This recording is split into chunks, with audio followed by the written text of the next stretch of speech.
Allez, passons maintenant aux cartes truands.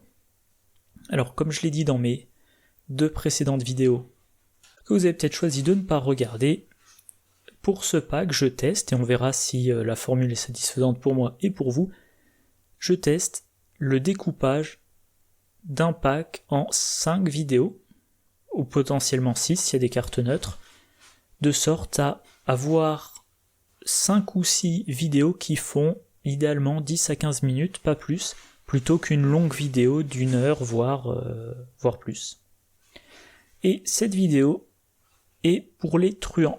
Alors la première carte truand du pack, c'est la pièce porte-bonheur, un soutien de niveau 2 qui coûte 2, qui occupe un emplacement d'accessoire, qui a les traits objet, charme et maudit, qui a le mot-clé exceptionnel, donc un coût réel de 4 XP, même si c'est de niveau 2.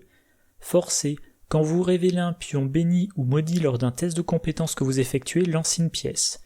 Si vous obtenez face, traitez ce pion comme un pion béni. Si vous obtenez pile, traitez ce pion comme un pion maudit. Si vous traitez un pion béni comme un pion maudit à cause de cet effet, piochez une carte. Bon, la carte bien prise de tête à commenter. Alors déjà, dans ce cycle, chez les truands, les effets avec des pions, on a tout ça, donc on en a quand même un bon paquet. On a notamment le pacte faustien, un événement pour 0. Vous ajoutez 2 pions maudits à la réserve du chaos, comme coût additionnel, et ensuite les investigateurs dans le lieu gagnent un total de 5 ressources, réparties comme vous le souhaitez. On a la carte la compétence justifie les moyens, qui sera dans le pack, dans le Maelstrom. Compétence de niveau 3, que vous pouvez attribuer à n'importe quel type de test. En tant que coût supplémentaire, vous mettez dans la réserve du chaos autant de pions maudits que la difficulté du test, et le test est réussi automatiquement. Donc vous avez ça comme source de pions maudits. Vous avez le prêtre ambivalent qui est un peu particulier, vu que quand il arrive en jeu, il met des pions bénis, mais à la fin de chaque phase d'entretien, il met un pion maudit dans la réserve du chaos si on ne choisit pas de le défausser. On a Riastrad qui va vous permettre de mettre jusqu'à 3 pions maudits dans la réserve du chaos pour faire une attaque à plus X force et plus X dégâts. Voilà, donc il y a un certain nombre d'effets d'ajout de pions, en général des pions maudits. Alors, qu'est-ce qui se passe concrètement ? Alors, c'est un effet forcé, vous ne pouvez pas choisir d'ignorer cet effet. Donc vous révélez un pion béni ou maudit, vous avez 50% de chance de traiter le pion comme un pion béni, 50% de chance de traiter ce pion comme un pion maudit. Si vous traitez un pion béni comme un pion maudit, c'est une dégradation du résultat, c'est-à-dire qu'au lieu d'avoir un plus 2, vous avez un moins 2, donc vous diminuez de 4 votre modificateur. Si vous traitez un pion maudit comme un pion béni, vous augmentez de 4. Alors, si vous n'avez dans le sac du chaos que des pions bénis, a priori c'est un mauvais choix. Pourquoi ? Parce que une fois sur 2, au lieu d'avoir le plus 2, vous aurez un moins 2. Donc autrement dit, une fois sur 2, vous dégraderez le résultat. Par contre, si vous avez exclusivement des pions maudits dans le sac du chaos, une fois sur 2, au lieu d'avoir un moins 2, vous aurez un plus 2, donc une amélioration de 4. Alors l'effet, si vous traitez un pion béni comme un pion maudit à cause de cet effet piocher une carte, je trouve que c'est assez anecdotique, parce que déjà il faut avoir pioché un pion béni, et les truands font plus dans le maudit que dans le béni, et ensuite il faut l'avoir considéré comme un pion maudit. Donc d'abord piocher le pion béni, ensuite on a une chance sur 2 de le traiter comme un maudit. Mais par contre, alors déjà, encore une fois, si vous n'avez que des pions maudits dans le sac du chaos, vous améliorez votre sac du chaos, vu qu'une fois sur 2 vous aurez un pion, vous résolverez ce pion maudit comme si c'était un pion béni, mais ça peut même permettre d'envisager de jouer un deck réussite de 2 ou plus, tout en combinant avec des cartes qui apportent des pions maudits. Alors qu'on pourrait se dire que, à force de mettre des pions maudits, on augmente le malus moyen du sac du chaos et on a de moins en moins de chances d'avoir une réussite de 2 ou plus. Mais avec la pièce porte-bonheur, une fois sur 2, on ne souffrira pas du pion maudit. À noter au passage, forcez quand vous révélez lors d'un test de compétence, il n'y a rien qui limite. Donc il est possible, vous faites votre test, vous piochez un pion maudit. Vous lancez une pièce, allez, vous le considérez comme un pion béni. Mais vous avez toujours un nouveau pion à piocher. Vu que les pions bénis ont ce même effet, piochez un autre pion. Vous piochez un autre pion, c'est également un pion maudit. Vous lancez la pièce, ce coup-ci il est bien considéré comme un pion maudit. Et voilà, vous pourriez piocher 10 pions maudits successivement, chaque fois vous lancez la pièce.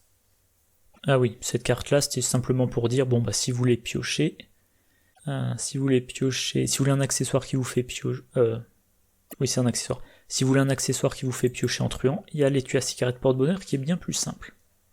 À noter, cette carte-là est de niveau 2, elle peut être jouée par Wendy Adams. Et Wendy Adams, elle a son effet qui permet de remplacer le pion KO par un autre pion.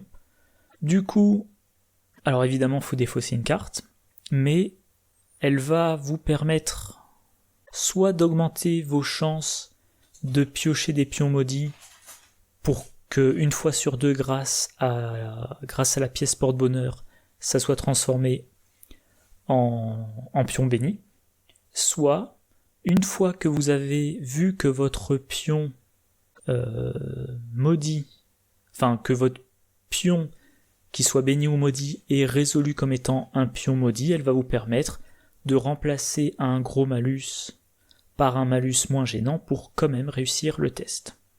À noter également que si vous incluez la pièce dans un deck Wendy, là pour le coup vous avez plus de chances d'être dans un deck qui a des pions bénis, notamment grâce à garder la foi.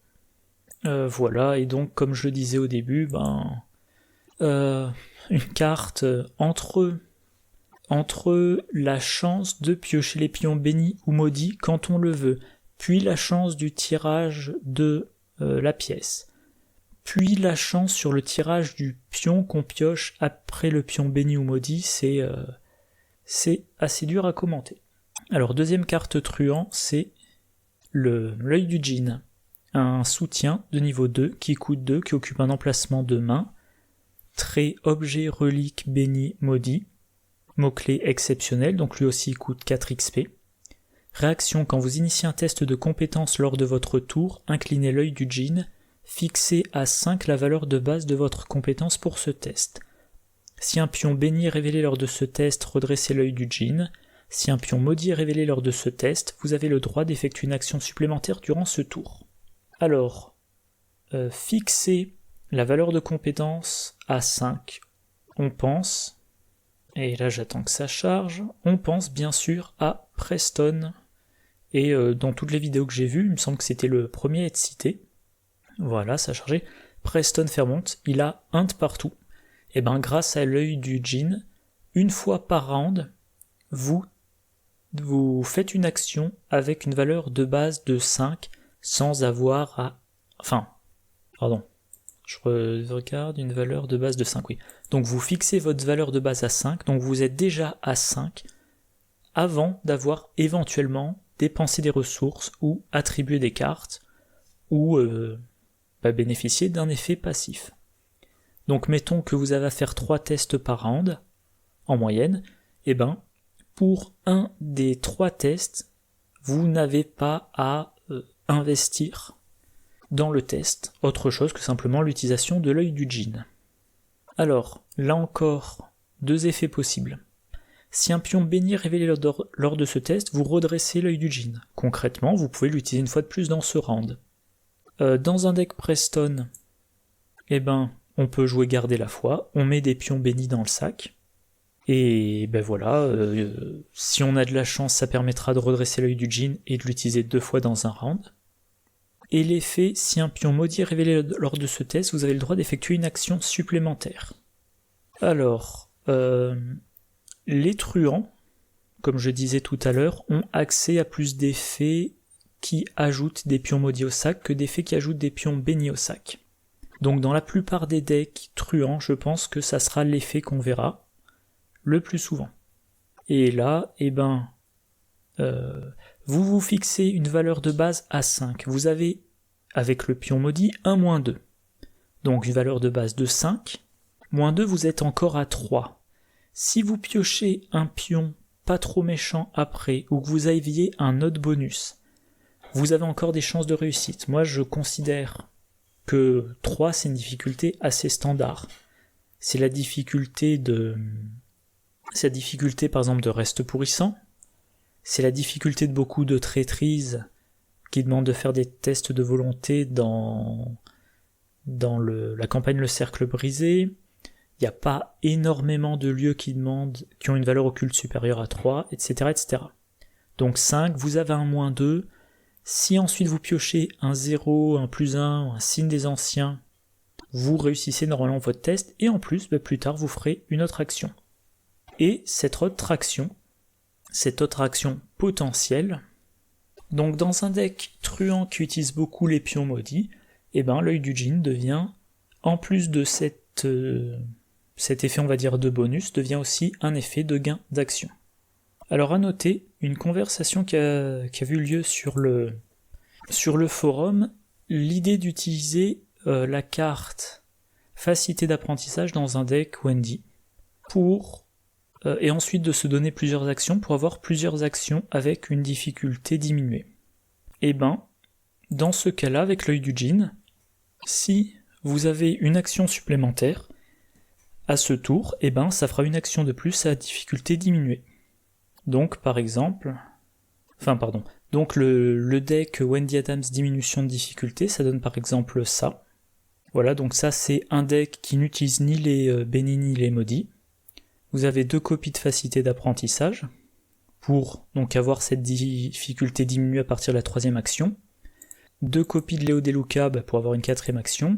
2 copies de Hâte pour avoir une 5e action si tout se passe bien. Une fois qu'on a 5 actions, une fois qu'on a 5 actions dans un round, sur les 5, 3 sont effectuées à difficulté -2 grâce aux 2 copies de facilité d'apprentissage. Alors, moyennant quelques modifications, dans ce deck Wendy Adams, on pourrait mettre par exemple des copies de Pacte Faustien pour avoir de la génération de ressources, et des pions maudits dans le sac du chaos, et grâce à l'œil du djinn, vous révélez un pion maudit, hop, 6e action dans le tour, et dont 6e action, dont 4 avec une difficulté -2. Autre exemple de deck qui pourrait utiliser l'œil du chaos, un deck Tony Morgan, deck M le maudit, ça c'est un deck solo, pour changer biclassé chercheur, moi en général je joue Tony Morgan biclassé en gardien quand je l'utilise comme combattant dans un duo, mais là du solo, donc des cartes chercheurs, c'est toujours utile, et en plus les cartes chercheurs peuvent également amener des pions maudits. Donc on va avoir Pacte Faustien, qui met du maudit et fait gagner des ressources. On va avoir Riastrad, qui met du maudit et permet de faire une grosse attaque, potentiellement, grâce au +3, on fait une attaque à 8 en force pour infliger 4 dégâts d'un coup. Donc même si vous piochez un maudit, peut-être même 2 maudits, vous devriez réussir votre attaque. Attirer les ennuis, on a 2 indices sans test dans le lieu, et par contre on se prend des pions maudits. Des porte-bonheur, donc dans le pack, dans le Maelstrom. Quand on révèle un pion KO non maudit, non échec automatique, on peut ajouter un pion maudit pour ignorer le pion et en révéler un autre. Ça c'est, je sais pas moi, si vous avez un test de volonté à faire et que vous piochez un -4, vous dites avec de la chance, je pourrais piocher un -2 à la place et réussir le test, peut-être. Ou si vous avez un test pour chaque point manquant, vous avez tel malus, vous voulez avoir un malus moins fort, voilà. Donc ça aussi, ça va contribuer à mettre des pions maudits. Justifie les moyens, un test important à faire, on le réussit automatiquement, mais en mettant des pions maudits. Voilà, et donc dans ce deck, pièce porte-bonheur. Qu'est-ce que je disais ? Oui, c'est ça, voilà. Pardon. Donc, vous avez plein de pions maudits, mais grâce à pièce porte-bonheur, une fois sur deux, vous considérez l'effet comme un pion béni, et donc malgré le sac du chaos plein de pions maudits, vous n'aurez pas à chaque fois à résoudre un modificateur de -2, de tendance ça sera un +2. Et l'œil du djinn, un moment dans votre round, dans votre tour, ça marche pas par exemple pour la phase du mythe, pendant votre tour, vous avez un test important à faire, ou plus difficile que les autres, vous vous donnez un 5, alors comme il a déjà 5 en force, ça sera plutôt pour l'intelligence, ou pour la volonté, ou l'évasion. Vous vous donnez un 5, et si vous avez de la chance, vous révélez un pion maudit lors de ce test, et ce qui fait que vous aurez une action de plus. Voilà. Et le faux traité, une fois par round, le pion maudit, vous ne le résolvez pas, vous l'annulez et vous le remettez dans la réserve de pions. Autrement dit, vous le sortez du sac du chaos. Donc, voilà un test que vous ne voulez pas rater. Vous ignorez le pion maudit que vous avez pioché. Et voilà. Bon, je vais pas entrer plus dans les détails de ce deck. Éventuellement, je ferai une vidéo séparée.